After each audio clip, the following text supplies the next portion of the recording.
조선 궁중비사 연산군의 외탁 근원지인 한화계 집안.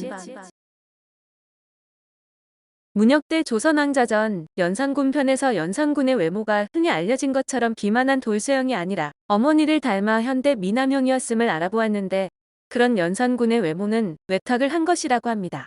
연산군의 진외증조부이자 인수대비 아버지인 한학은 외모가 뛰어났으며, 당근 인수대비도 외모가 출중했고, 성종은 물론 성종의 형인 월산대군도 미남이었다고 합니다. 무튼 한학이 중국에 사신으로 갔을 때 명나라 황제 영락제가 아들인 홍리제 딸의 사위, 즉 자신의 손녀 사위로 삼고자 했지만 한학은 노모를 모셔야 한다는 이유로 사양했다고 합니다.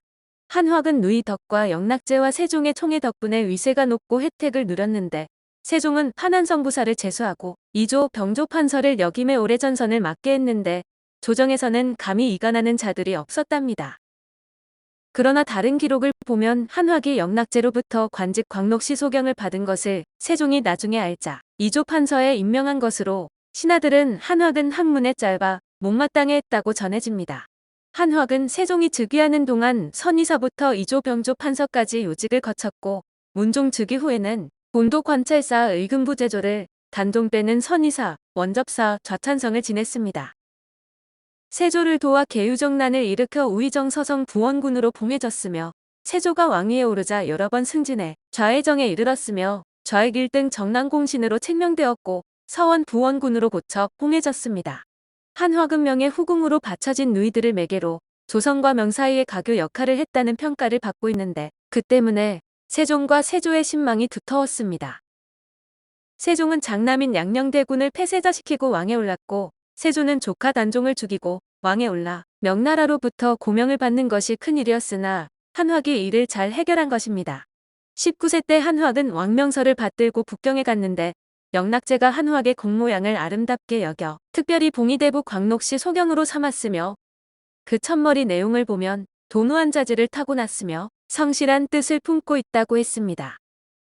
태종이 세종에게 선의하고 사신을 보내 명에게 고명을 청했는데, 영락제는 한학과 유천을 북경으로 불러들여 한학은 정사로, 부천은 부사로 삼고 고명을 주었습니다.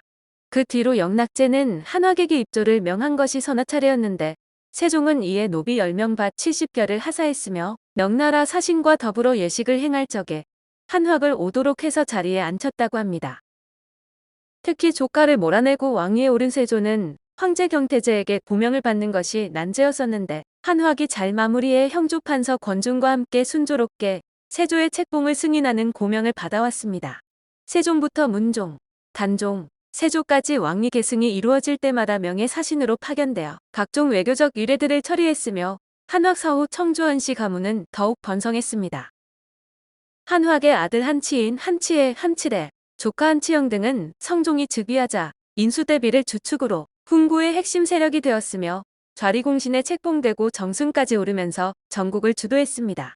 한학이 고명 사은사로 파견되자 세조는 왕세자와 세자빈이 한학의 집에 가서 잔치를 베풀었고, 세조는 한명회를 시켜 한학에게 궁중의 사원서에서 빚은 술을 내려주었다고 합니다.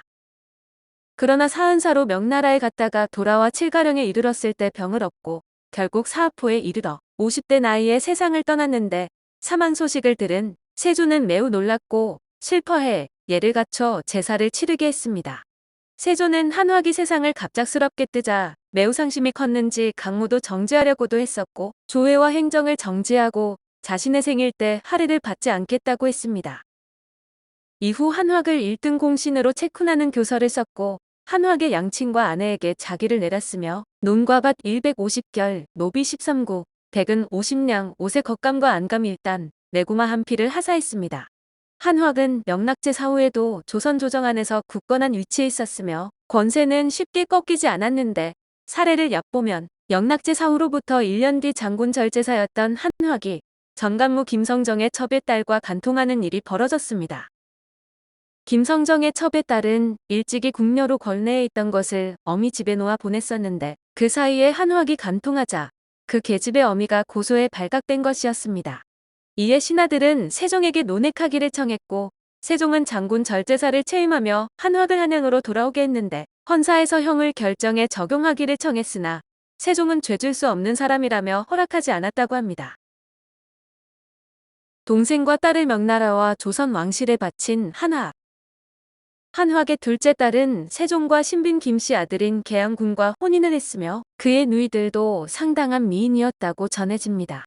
조선 조정에서 명나라의 진언할 공녀들을 가려 뽑았을 때 한화의 누나인 한씨는 품위 있고 아름다운 미모라 황씨와 더불어 공녀들 중에서도 유일하게 상등으로 삼았습니다. 한신의 집안은 고려 말의 세족이며 고려 충렬왕 때의 제초인 한강의 후손으로 증조부 한방씨는 고려 말의 여진 홍건적 격퇴에 공을 세웠습니다. 친조부 한영은 고려시대 때 신호위 녹사를 지냈지만 홍윤의 난에 연루되어 사형당했으며 사후 정헌대부 병조판서에 증직되었고 아버지 한영정은 지순창군사에 역임했고 사후 영의정부사에 증직되었습니다. 공녀를 뽑는 기준은 학식 있는 양가의 여식이 원칙이며 13세에서 25세 미만의 아름다운 미모가 기준인데 태종이 경복궁에서 공녀 10명을 근정전에 모아 명나라 사신들에게 고르게 했다고 합니다. 이에 사신들은 한씨를 제일로 삼았다는 기록이 있는데 이를 보면 한씨의 미모가 황씨보다 더 출중한 것으로 보입니다. 또한 한씨는 태종이 공경에 빠질 뻔한 일을 막았던 적이 있었는데 북경에 들어갈 때 황씨가 도중에 원인 모를 복통을 앓으며 자꾸 김치국을 먹고 싶다고 했습니다.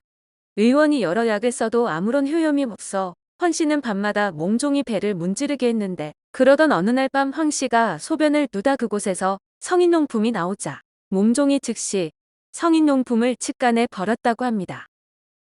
그러나 여종들 사이에서 소문이 퍼졌고 나중에 이 소문을 전해들은 영락제는 황씨가 처녀가 아님을 따져 물었는데 황씨는 일찍이 형부 김덕장의 이웃에 있는 종과 간통했다고 자백했습니다.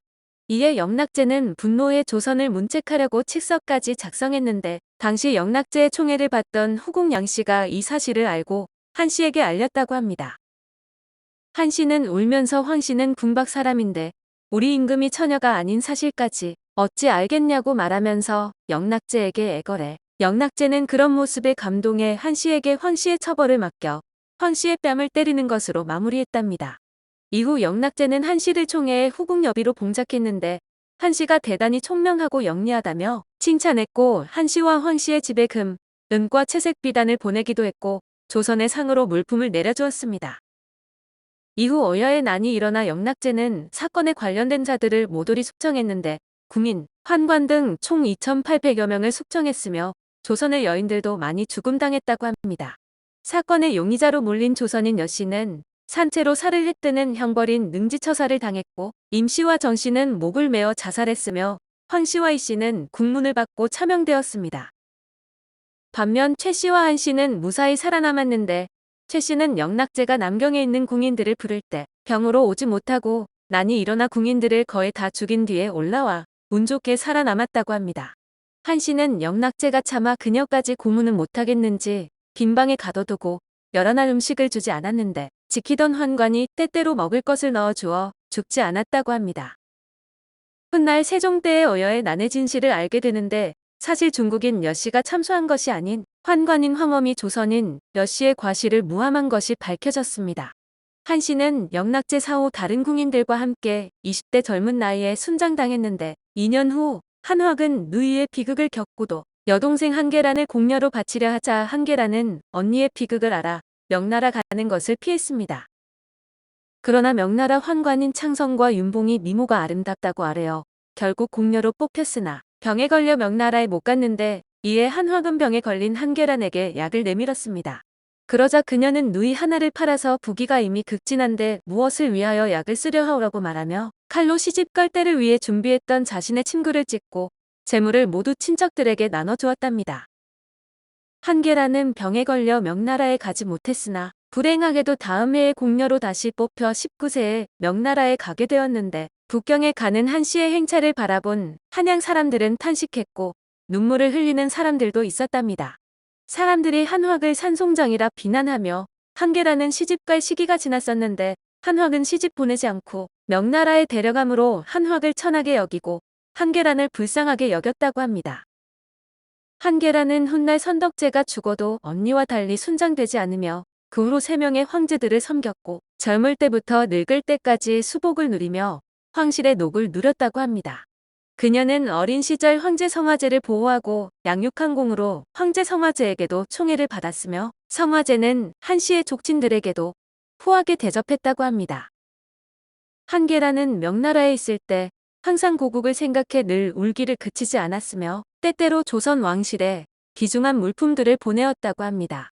그녀에 대한 명나라 평은 황궁에 들어오면서부터 변함없이 밤낮으로 이를 받들며 정성을 다하여 부지런히 힘썼고 신중하고 세밀하고 빈틈이 없어 궁중의 일을 맡아 오랫동안 공로가 드러났다고 합니다. 한계란의 성품은 유순하고 온화하며 아름답고 착함이 칭찬하기에 족하였고 여러 사람들과 화목하게 지내 빈천 무리들은 한계란을 신임하고 의심하지 않았습니다. 한계란은 향년 74세에 사망했고 성화제는 후한 장례를 치러줬는데 한계란 이야기는 문혁대 조선 공중비사 명나라에서 순장당한 한시여비의 여동생 한계란의 비극에 소개되어 있습니다. 오늘 조선 궁중비사는 연산군의 외탁 근원지인 한화계 집안이었습니다.